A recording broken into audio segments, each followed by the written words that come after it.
Guten Tag, and congratulations on getting your new job in Germany. One of the things that you'll probably notice as you make this transition is the culture is not exactly the same as it is here in America.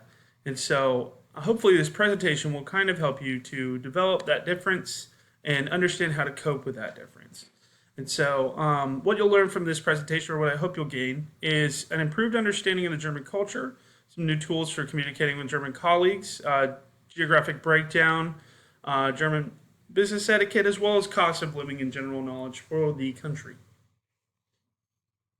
So, if we're going over the history a little bit, just to understand the economic background, unification of Germany was back in 1871. And the states recognized there was a large difference between states and countries, and they wanted to come together and unify under one flag moving forward. And so King Wilhelm I appointed Otto von Bismarck as the new prime minister of Prussia, and then afterwards kind of moved into the First and Second World War.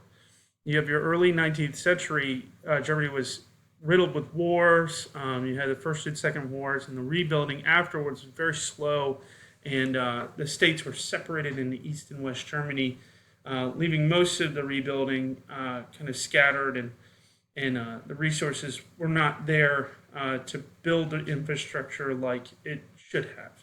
And so mostly you'll see that rebuilding didn't fully take place, and you didn't have as much focus on the rebuilding of Germany until after the Berlin Wall was demolished and after communism was taken out of Germany, or East Germany.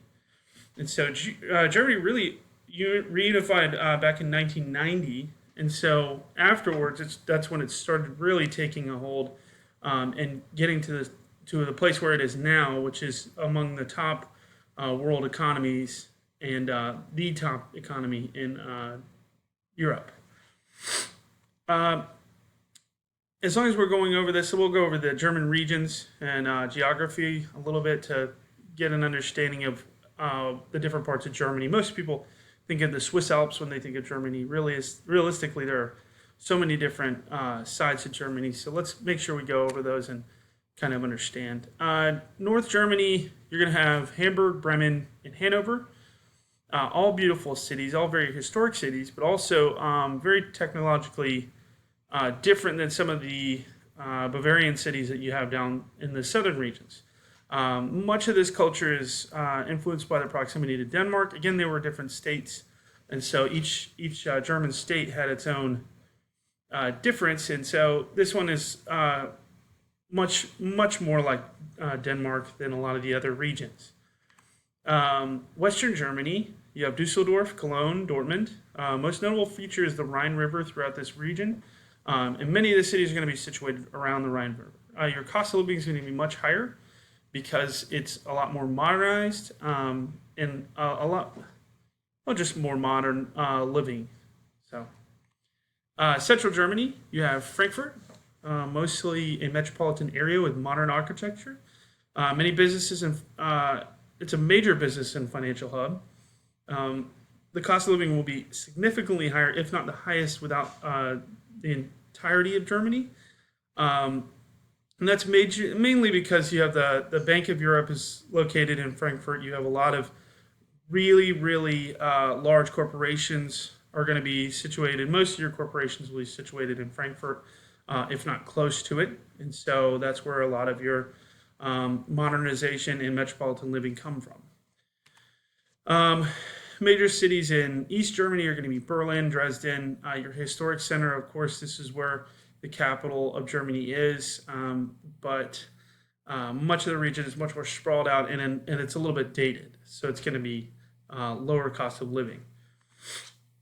Southern Germany, you're going to have major cities like Nuremberg, Munich. This region is mostly touristy. You have the Black Forest, you have the Swiss Alps, the Bavarian castles. This is where the beauty and amazing portions of Germany are. This is also where Oktoberfest is held.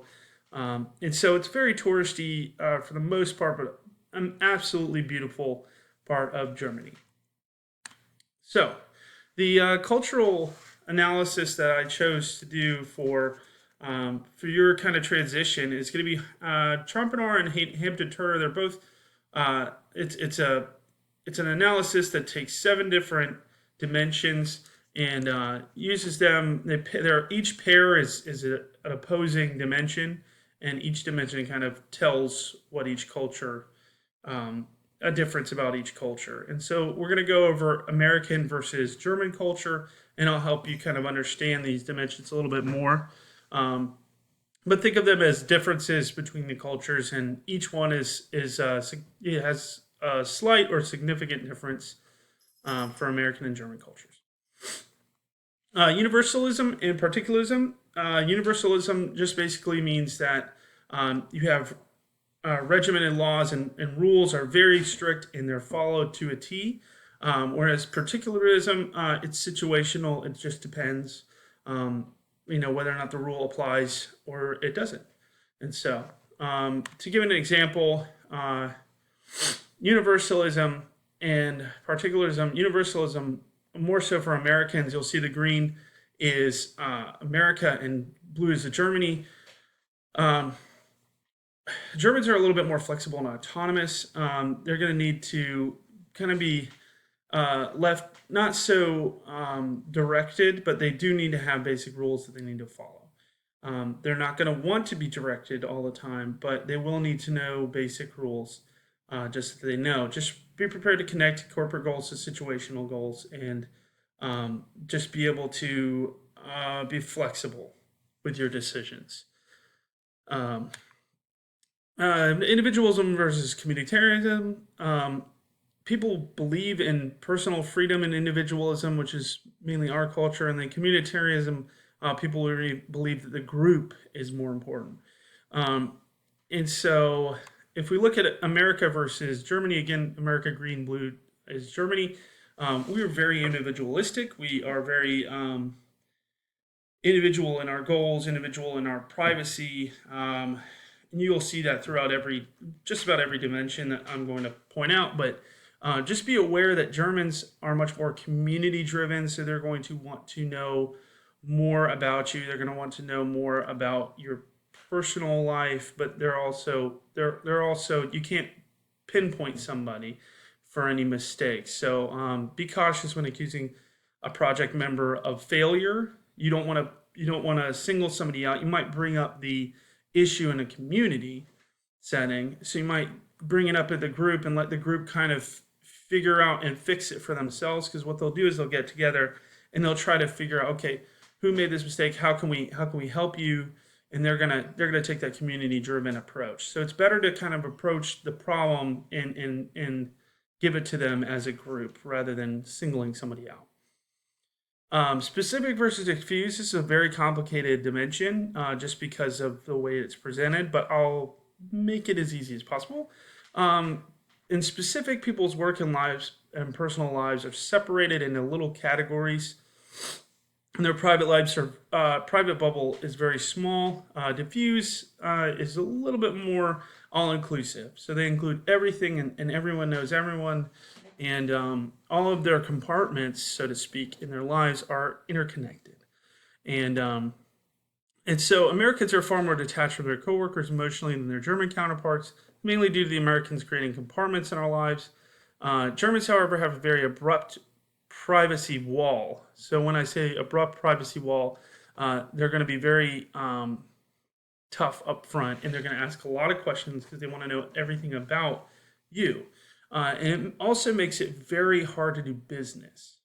And I say not hard to do business, but it's just more time consuming because they want to know everything about you.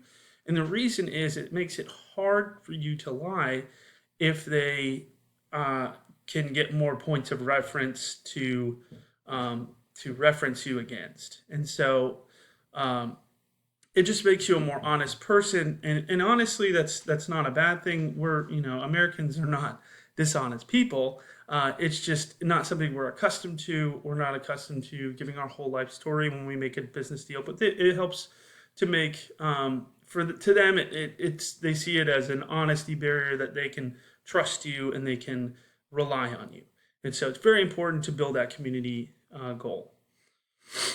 Neutral versus emotional explained. People control their emotions in neutral settings, and emotional cultures are very expressive. They just, you know, leave their heart on their shoulder. So, yes, and so in German and American culture, my notes are not quite correct here, but Germans are a little bit more expressive than Americans.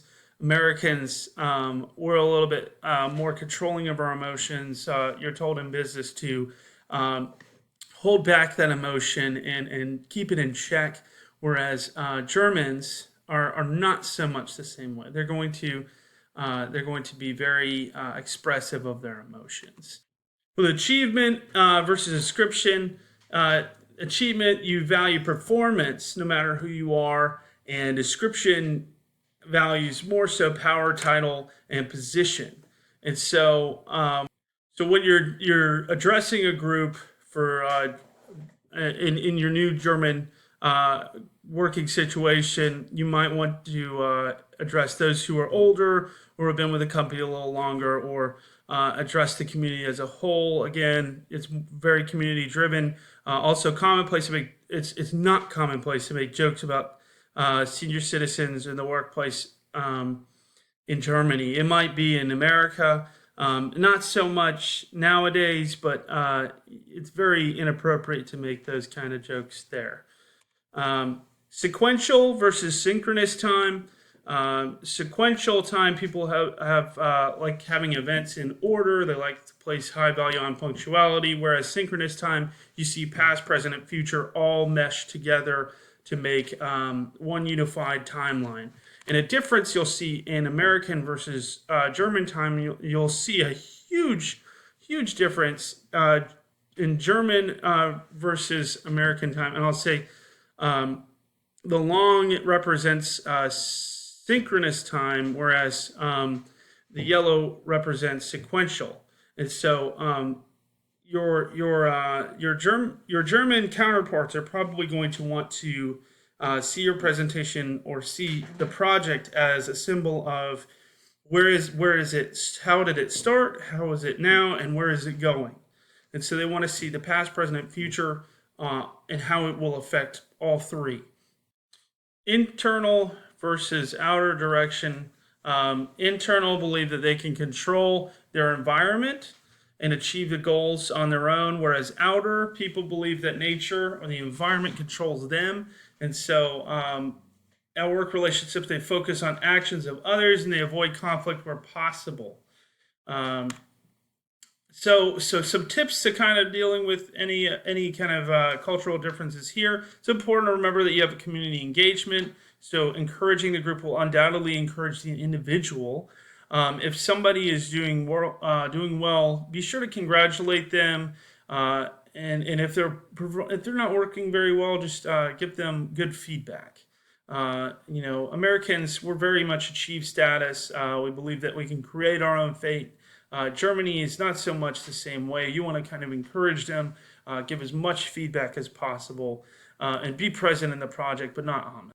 To conclude with the presentation, I hope that this has given you a good background of Germany, and I hope that you are able to take investment in the culture and learn the language, learn to get to know the people there, and you're just going to love the country. It's amazing. It's one of the best economies in Europe and one of the best economies in the world.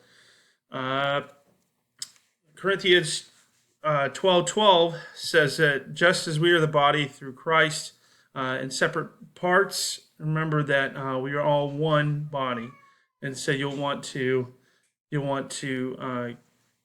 embrace your German brothers and sisters, and so. Feel free to contact any American embassy with questions pertaining how to obtain a driver's license, any rules that you may need while you're living there. You will want to learn any rules and laws so that you abide by them and don't get in trouble in Germany. I hope that this presentation was helpful, and I will try to include a link to the presentation, so if you need any notes, you can use them. They're yours. Thank you. Danke.